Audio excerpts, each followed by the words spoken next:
House rent allowance के ऊपर, house income from house property. आज हम बात करेंगे इनकम के head number 2 income from house property के बारे में। इनकम फ्रॉम हाउस प्रॉपर्टी, अगर आपके पास कोई प्रॉपर्टी है और आपने उसको रेंट पे दिया हुआ है, आपने उसको रेंट पे दिया हुआ है और उससे इनकम आ रही है, तो वो इनकम कितने परसेंट टैक्सेबल होगी और उस टैक्स का कैलकुलेशन कैसे होगा, आज हम उसी पे बात करने वाले हैं। क्लियर? तो आज हम बात करेंगे इनकम फ्रॉम हाउस प्रॉपर्टी के ऊपर। अगर आपकी कोई भी प्रॉपर्टीज है और उस प्रॉपर्टी को आपने रेंट पे दिया हुआ है, लेट आउट किया हुआ है और उससे रेवेन्यू आपका जनरेट हो रहा है, तो उस रेवेन्यू पर, उस इनकम पर कितना परसेंट टैक्स लगेगा, कितनी परसेंट टैक्स लायबिलिटी बनेगी, आज हम इसी के बारे में बात करने वाले हैं और उसका कैलकुलेशन क्या होगा वो भी बात करेंगे। चलिए स्टार्ट करते हैं इनकम फ्रॉम हाउस प्रॉपर्टी। ठीक, तो इनकम फ्रॉम हाउस प्रॉपर्टी जो सेक्शन है वो है section 2। Income from house property का जो सेक्शन हमारा है वो है section number 2। Okay, section number 2 जो दिया गया है, any income from the house building go down etc जो assess under the head of income from house property.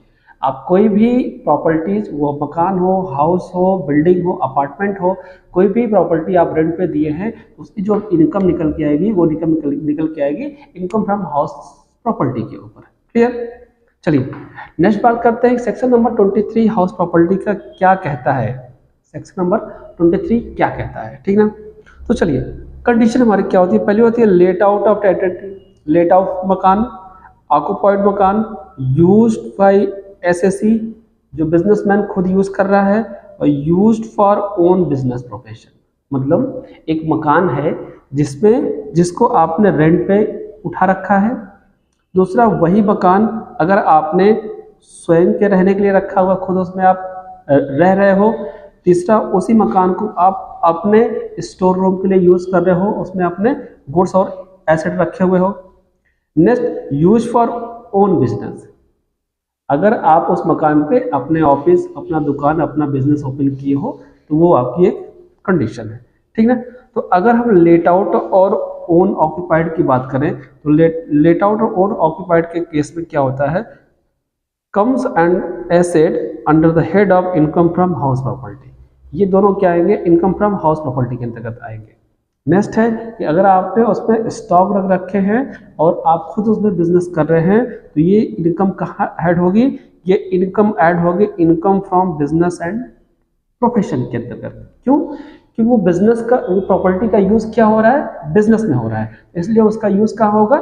Business के अंतर्गत होता है। नेक्स्ट हम बात करेंगे कि हम प्रॉपर्टी को किस बिहाफ पे वैल्यूएशन करते हैं और वैल्यूएशन करने की जो कैटेगरी है वो क्या है, समझिए। Different valuation of the property, different valuation of the property क्या है? पहला municipal value, fair rent value, standard rent value और एक्चुअल रेंट वैल्यू, ये 3 होते हैं। चलिए, ये 4 तरीके के हमारे क्या होते हैं? डिफरेंट प्रॉपर्टी ऑफ वैल्यू होते हैं।